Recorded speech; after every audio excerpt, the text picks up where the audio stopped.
हो सकते हैं बीजेपी जेजेपी। अजय चौटाला बोले हमारा कोई विरोध नहीं, कभी भी फिर से एक मंच पर आ सकते हैं। अनिल विज का पूर्व सीएम हुड्डा पर निशाना, बोले पहले कहते थे मैं लड़ूंगा, अब नैया डूबती देख कह रहे हैं तू लड़। कल ही हुड्डा ने चुनाव लड़ने से किया था इनकार। बीजेपी से गठबंधन टूटने के बाद जेजेपी का बड़ा ऐलान, हरियाणा की सभी 10 लोकसभा सीटों पर चुनाव लड़ेगी जेजेपी। हिसार से नैना और कुरुक्षेत्र से दिग्विजय लड़ सकते हैं चुनाव। जेजेपी ने लोकसभा चुनाव के लिए अपने पहले उम्मीदवार का किया ऐलान। भिवानी महेंद्रगढ़ से राव बहादुर को दिया टिकट। कुछ दिन पहले ही कांग्रेस से जेजेपी में हुए थे शामिल। गुरुग्राम में हरियाणा बीजेपी चुनाव प्रबंधन समिति की बैठक, आज शाम 6 बजे दिग्गज बनाएंगे चुनाव प्रचार रणनीति। पार्टी के बड़े चेहरों को दी जाएगी कैंपेन की कमान। अभय चौटाला का ऐलान, 10 लोकसभा सीटों पर चुनाव लड़ेगी नैलो। नवीन जिंदल बोले कल तक थे कांग्रेसी, अब पता नहीं किस एजेंसी का डर दिखाया। दबाव में बीजेपी ज्वाइन करने के सवाल का नवीन जिंदल ने दिया जवाब। मैं सकारात्मक राजनीति में विश्वास रखता हूं, बीजेपी में शामिल होना मेरे लिए सौभाग्य की बात। आज फिर होगी कांग्रेस चुनाव कमेटी की बैठक, शाम 6 बजे दिल्ली में होगी चर्चा। जारी हो सकती है उम्मीदवारों की एक और सूची। हरियाणा भाजपा प्रभारी विप्लव देव ने त्रिपुरा से भरा नामांकन। मुख्यमंत्री नायब सैनी और पूर्व मुख्यमंत्री मनोहर लाल भी रहे मौजूद। त्रिपुरा वेस्ट सीट से बीजेपी उम्मीदवार है विप्लव देव। केजरीवाल की पत्नी सुनीता केजरीवाल का बड़ा बयान, कहा कल कोर्ट में बड़ा खुलासा करेंगे अरविंद, घोटाले के पैसे के बारे में देश को बताएंगे सच्चाई। केजरीवाल की गिरफ्तारी को लेकर दिल्ली विधानसभा के अंदर और बाहर सियासी संग्राम। आपने केजरीवाल के नाम वाली टी शर्ट पहनकर किया प्रदर्शन, बीजेपी ने की इस्तीफे की मांग। अयोध्या राम मंदिर परिसर में गोली चलने से मचा हड़कंप। AK-47 को साफ करते हुए सुरक्षा में तैनात जवान को लगी गोली, इलाज के लिए लखनऊ किया गया रेफर।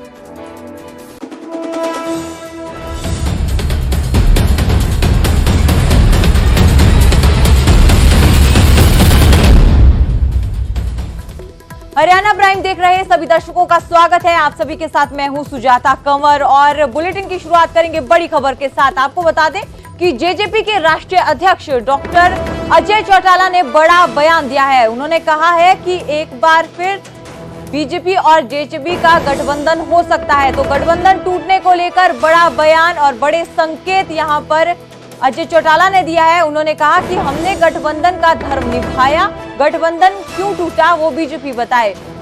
फिर गठबंधन होने की संभावना पर अजय चौटाला ने बड़ा बयान दिया और उन्होंने कहा कि हमारा कोई विरोध नहीं है, कभी भी एक मंच पर आ सकते हैं। तो जो गठबंधन टूटा था उसको लेकर बड़े संकेत यहां पर डॉक्टर अजय चौटाला ने दिए हैं। उन्होंने कहा है कि हमारा कोई विरोध नहीं है, कभी भी फिर से एक बार फिर मंच पर हम आ सकते हैं। ईमानदारी से 4.5 वर्ष गठबंधन धर्म को निभाया, चाहे वो पंचायत के चुनाव थे, चाहे म्युनिसिपल कमेटीज़ के, नगर परिषद के, नगर पालिकाओं के चुनाव थे, चाहे 3 बाई इलेक्शन आए। अब ये फैसला करना तो भारतीय जनता पार्टी का काम था। तो बड़े दल के नेता थे, लोग थे। हमने तो कहीं ईमानदारी में कमी दिखाई हो तो आप बताओ क्या बना दिया, भविष्य के गर्भ में क्या छिपा है, आई डोंट नो।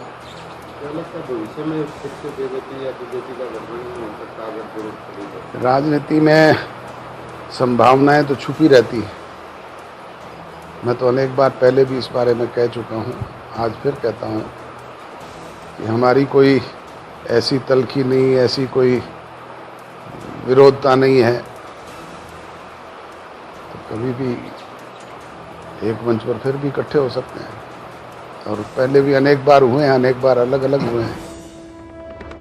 अब रुक करेंगे अगली बड़ी खबर का। जेजेपी ने लोकसभा में पहले उम्मीदवार का ऐलान कर लिया है। भिवानी महेंद्रगढ़ लोकसभा सीट से राव बहादुर को टिकट दिया गया है। जेजेपी के राष्ट्रीय अध्यक्ष डॉक्टर अजय चौटाला ने इसकी घोषणा की। देवीलाल की तर्ज पर गांव बिरण की चौपाल में घोषणा की गई है। आपको बता दें कि अजय चौटाला ने इस पर बयान दिया कि कार्यकर्ताओं की भावना को देखकर ये बड़ा फैसला लिया गया है। कांग्रेस को छोड़कर जेजेपी में कुछ वक्त पहले ही राव बहादुर शामिल हुए थे। इसके साथ साथ उन्होंने अजय चौटाला ने कहा कि राव बहादुर जन्म से ही हमारे साथी हैं। तो 10 सीटों पर खुद लड़ने का ऐलान जेजेपी ने किया गठबंधन टूटने के बाद, और अब पहली सीट जो है उसका जो उम्मीदवार कौन होंगे उसका ऐलान कर दिया गया है। भिवानी महेंद्रगढ़ सीट से राव बहादुर को टिकट दिया गया है।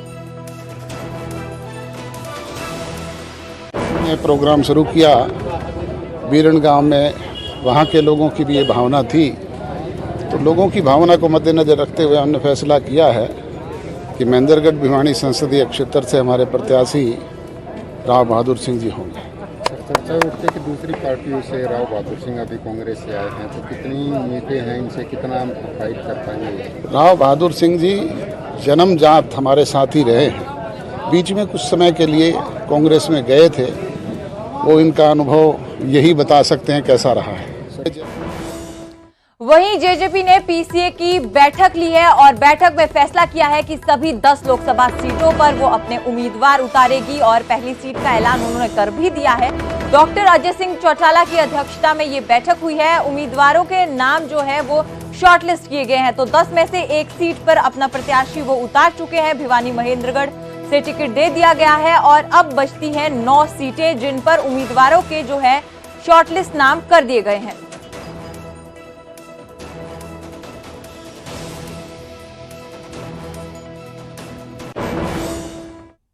वहीं बीजेपी नेता और पूर्व में गृह मंत्री रह चुके अनिल विज ने कांग्रेस पर चुटकी ली है। उन्होंने कहा है कि कांग्रेस नेता चुनाव के लिए पहले कहते थे कि मैं नहीं लड़ूंगा, लेकिन अब कह रहे हैं पहले कहते थे मैं लड़ूंगा, लेकिन अब वो डूबती नैया को देखते हुए कहते हैं कि तू लड़। इसीलिए आज भूपेंद्र सिंह हुड्डा ने कुमारी सैलजा और रणदीप सुरजेवाला को कहा कि मैं चुनाव नहीं लड़ना चाहता। ये सब कुछ पूर्व गृह मंत्री ने कहा है हरियाणा के, और उन्होंने चुटकी ली है क्योंकि अभी एक दिन पहले ही भूपेंद्र सिंह हुड्डा का बयान सामने आया था जिसमें उन्होंने कहा कि मैं चुनाव नहीं लड़ना चाहता, पार्टी चाहे तो कुमारी सैलजा को चुनाव लड़ा सकती है।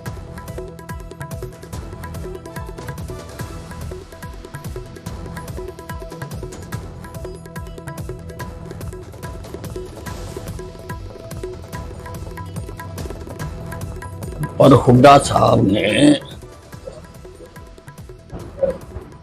जिस पार्टी में इस बात के लिए लड़ाइयां होती थी कि चुनाव मैं लड़ूंगा, आज उस पार्टी में ये कहा जा रहा है कि तू लड़।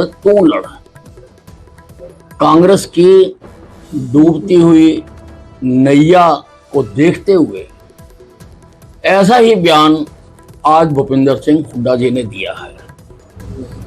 उन्होंने कुमारी शैलजा और रणदीप सिंह सुरजेवाला को कहा है कि मैं नहीं लड़ूंगा चुनाव आप लड़िए। इससे मालूम होता है कि कांग्रेस की नैया डूब रही है और ये नेता कितने भयभीत हैं। वहीं इनेलो ने भी लोकसभा चुनावों के लिए कमर कस ली है। आज इनेलो प्रत्याशी और पार्टी प्रधान महासचिव अभय चौटाला ने कार्यकर्ताओं के साथ बैठक कर चुनावी रणनीति बनाई। इस मौके पर उन्होंने इंडी गठबंधन और आम आदमी पार्टी पर निशाना साधा। उन्होंने कहा कि कांग्रेस और बीजेपी दोनों के पास प्रत्याशी नहीं है। कांग्रेस ने उस पार्टी के साथ गठबंधन किया जो हरियाणा को SYL का पानी नहीं देना चाहती, और बीजेपी ने एजेंसियों के डर से नवीन जिंदल को पार्टी में शामिल करवाया है। कि आज हमारे बीच में ऐसे प्रत्याशी आए हैं जो केवल और केवल अपना दाव लगाने के लिए आते हैं।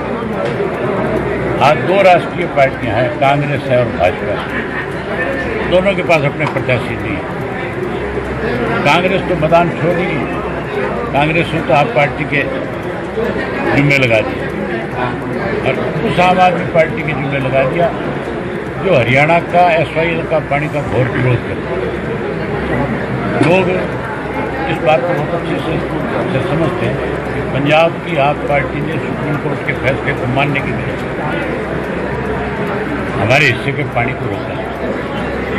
किसी कीमत पे आने वाले समय में आपके पक्ष में हरियाणा का कोई व्यक्ति अपना वोट कास्ट नहीं कर सकता। बीजेपी के पास तो उम्मीदवार था ही नहीं।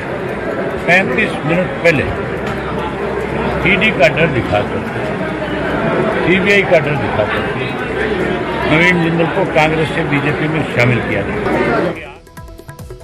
उधर दबाव में बीजेपी ज्वाइन करने पर नवीन जिंदल ने जवाब दिया है। उन्होंने कहा कि मैं सकारात्मक राजनीति में विश्वास रखता हूं। बीजेपी में शामिल होना मेरे लिए सौभाग्य की बात है। मेरे बारे में कोई कुछ भी कहे, सभी मेरे लिए सम्मानजनक है। आपको बता दें कि कुरुक्षेत्र से बीजेपी ने नवीन जिंदल को अपना उम्मीदवार बनाया है। तो जब से नवीन जिंदल बीजेपी में शामिल हुए हैं, विपक्ष द्वारा ये बार बार कहा जा रहा है कि एजेंसियों की वजह से नवीन जिंदल पर दबाव बनाया गया और वो बीजेपी में शामिल हुए। लेकिन अब उन्होंने इस बात का जवाब दिया है और कहा कि बीजेपी में शामिल होना मेरे लिए सम्मानजनक बात है। ये बहुत सौभाग्य की बात है और मुझे जैसे लग रहा है जैसे मैं अपने घर में आया हूँ। इतना लोगों का सबका मुझे प्यार और आशीर्वाद मिल रहा है, जिसके लिए मैं कैसे उनका आभार व्यक्त करूं, मेरे पास शब्द नहीं है उसके लिए। लेकिन मैं ये विश्वास दिला सकता हूं कि जो लोगों की मेरे से आशाएं हैं, जो भारतीय जनता पार्टी की मेरे से आशाएं हैं, मैं पूरी मेहनत से सूझबूझ से काम करूंगा। कोई भाई मेरे बारे में कुछ भी कहे, सब लोग जो है सम्मानजनित हैं और मैं सकारात्मक राजनीति में विश्वास रखता हूं। मेरे बारे में कोई भी बोले, मैं सबके बारे में मैं अच्छा ही बोलूँगा कि मेरा वजन भी उतना ही है, मेरी कमर भी उतनी है, तो मैं फिट हूँ, अभी भी युवा हूँ और पूरी मेहनत से। और जितने समय नहीं था मैं कोई खाली नहीं बैठा, मैं काम कर रहा था, देश के लिए काम कर रहा था। और इन पिछले 5-7 वर्षों में जो मुझे अनुभव हुआ है, उस अनुभव के साथ मैं और ज़्यादा सकारात्मक रूप से मैं काम कर सकूँगा क्षेत्र के लिए, देश के लिए। रुक करेंगे अगली अहम खबर का। आपको बता दें कि हरियाणा बीजेपी चुनाव प्रबंधन समिति की बैठक होगी। बीजेपी कार्यालय गुरुकमल में शाम 6 बजे ये बैठक होगी। सीएम नायब सिंह सैनी और पूर्व सीएम मनोहर लाल इस बैठक में मौजूद रहेंगे। चुनाव प्रबंधन समिति के अध्यक्ष सुभाष बिरला है और वो भी इस मीटिंग में मौजूद रहेंगे। प्रदेश चुनाव प्रभारी सतीश पुनिया भी बैठक में शामिल होंगे। तो ये बड़ी खबर, जहां लोकसभा चुनावों को लेकर चुनाव प्रबंधन समिति की बैठक होगी और जिसमें सभी बड़े नेता मौजूद रहेंगे, चाहे वो सीएम हो या पूर्व सीएम मनोहर लाल।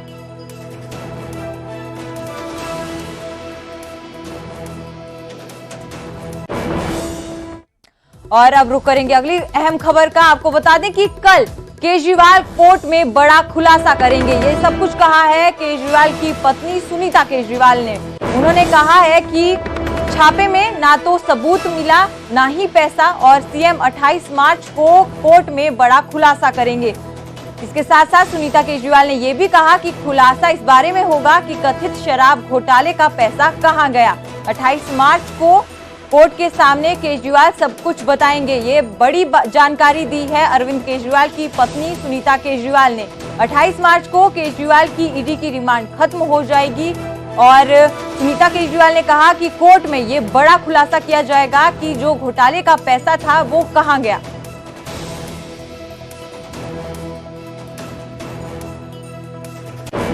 कल शाम मैं जेल में अरविंद जी से मिलने गई। उन्हें डायबिटीज है, शुगर लेवल ठीक नहीं चल रहे, लेकिन निश्चय दृढ़ है। 2 दिन पहले उन्होंने दिल्ली की जल मंत्री आतिशी जी को संदेश भेजा था कि लोगों की पानी और सीवर की समस्याओं का समाधान किया जाए। बताइए क्या गलत किया? लोगों की समस्याओं का समाधान तो होना ही चाहिए। इस बात पर भी केंद्र सरकार ने आपके सीएम पर केस कर दिया। क्या ये लोग दिल्ली को तबाह करना चाहते हैं? क्या ये लोग चाहते हैं कि लोग अपनी समस्याओं से जूझते रहें? इस बात से अरविंद जी को बेहद पीड़ा हुई। अरविंद जी ने मुझे एक बात और कही इस सो कॉल्ड शराब घोटाले की जांच में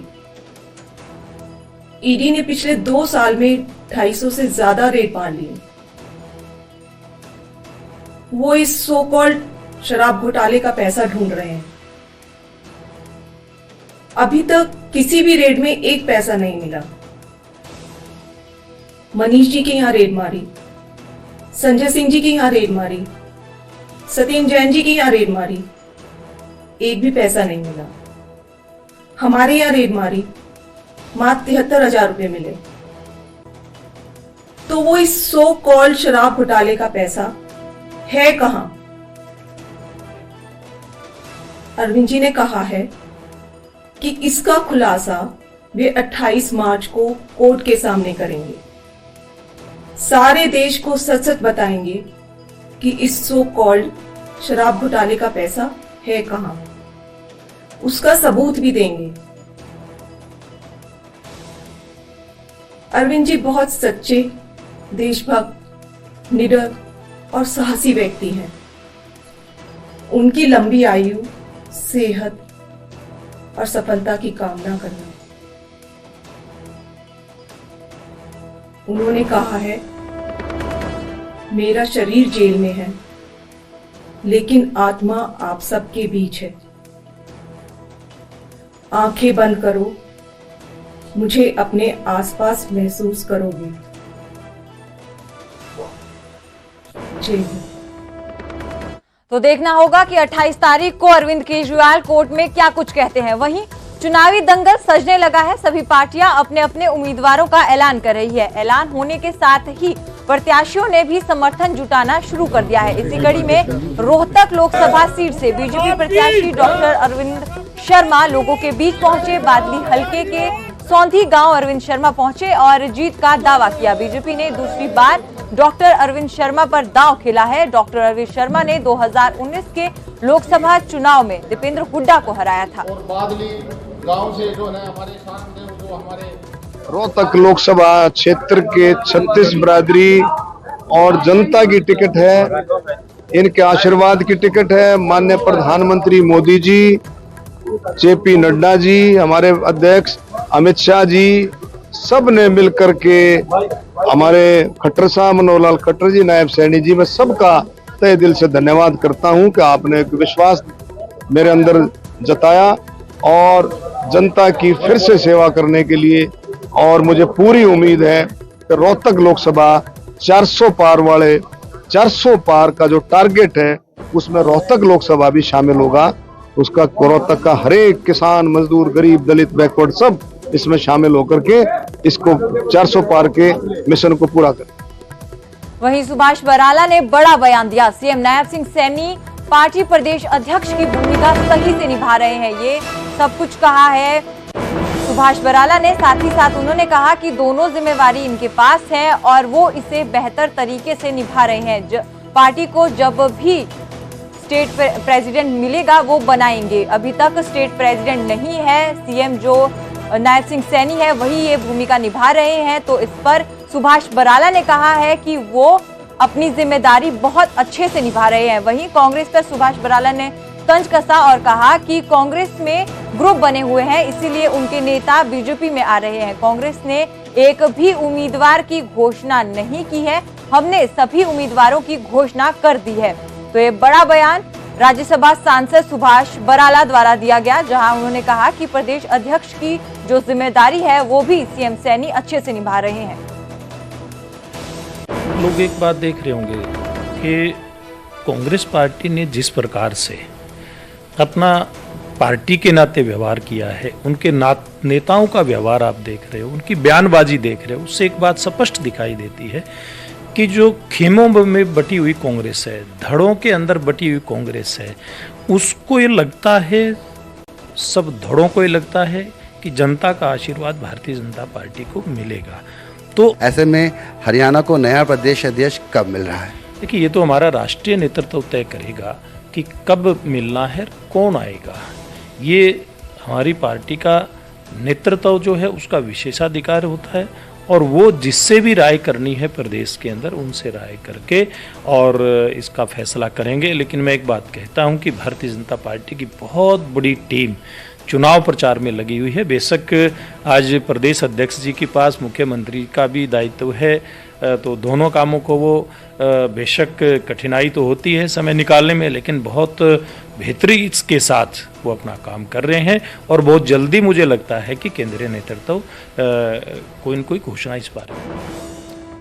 वहीं बेरी से कांग्रेस विधायक रघुवीर सिंह कादियान ने बीजेपी के 400 पार के नारे को महज एक जुमला बताया। उन्होंने कहा कि बीजेपी के राज के 10 साल भारतीय इतिहास के काले अध्याय के रूप में जाने जाएंगे। 7 अप्रैल को बेरी में कांग्रेस जन आक्रोश रैली कर रहे हैं और रैली का न्योता देने के लिए ही रघुवीर कादियान कार्यकर्ताओं के बीच पहुंचे थे। ये तो एक जुमलेबाजी बहुत पुरानी चल रही है। जिस जुमलेबाजी में 15 लाख भी खाते में आएंगे, 2 करोड़ नौकरियां भी आएंगी, है जी, और कितने मतलब ये आश्वासन दिए थे देश में ये होगा, क्रांति आएगी, देश में विकास होगा, अच्छे दिन आएंगे। आज ये चुनाव जो है 2024 का चुनाव, ये मामूली चुनाव नहीं।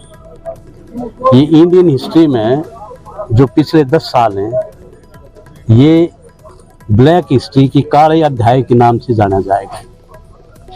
पहली बार ऐसा हुआ है जब लोकतंत्र खतरे में है, संविधान खतरे में है।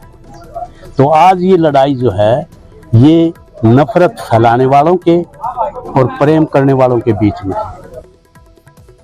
वहीं हरियाणा में 1 अप्रैल से गेहूं की खरीद शुरू हो जाएगी। इसकी जानकारी खुद कृषि मंत्री कंवरपाल गुर्जर ने दी। उन्होंने साथ ही साथ ये भी जानकारी दी कि अधिकारियों को फसल खरीद के लिए दिशा निर्देश दे दिए गए हैं। दूसरी पार्टियों से बीजेपी में शामिल हो रहे नेताओं पर भी कंवरपाल गुर्जर ने कांग्रेस पर पलटवार किया। उन्होंने कहा कि कांग्रेस नेतृत्व में अच्छे लोगों को रोकने की क्षमता नहीं है। वहीं नवीन जिंदल पर भी कंवरपाल गुर्जर ने सफाई दी और कहा कि अगर कोई कोर्ट से पाक साफ निकल आए तो वो अपराधी नहीं होता। ऊपर प्रश्न चिन्ह है ना कि उनके अच्छे लोग जो थे वो सारे के सारे छोड़ते जा रहे हैं। इसका मतलब ये है कि जो नेतृत्व है उसमें योग्यता नहीं है अपने लोगों को रोक के रखने की, अपने साथ लगाए रखने की, क्योंकि उनके निर्णय इस प्रकार के होते हैं कि जो अच्छे लोग हैं वहाँ वो महसूस करते हैं कि पार्टी सही दिशा में नहीं चल रही। और अगर अच्छे लोग कहीं से भी आते हैं तो उसमें दिक्कत क्या लेने में। जो भी सामने आए थे, जिस प्रकार की जानकारी थी उसके आधार से हमने भी आरोप लगाए थे। सही है, हमने भी कहा था। लेकिन जब अगर कोई आदमी उसमें पाक साफ निकल जाता है, मान लीजिए इंक्वायरी में, अब मैंने आपके ऊपर कोई आरोप लगा दिया लेकिन इंक्वायरी होने के बाद वो सिद्ध नहीं कर सका, तो फिर तो आप अपराधी नहीं है, या मुझे लगा लो आपकी वजह, तो फिर तो वो अपराधी नहीं है ना जी। तो अगर किसी के ऊपर आरोप सिद्ध नहीं है और एक वहम था या कोई भी जांच में इस प्रकार की थी। फिलहाल हरियाणा प्राइम में इतना ही। आप देखते रहिए न्यूज़ 18 पंजाब हरियाणा।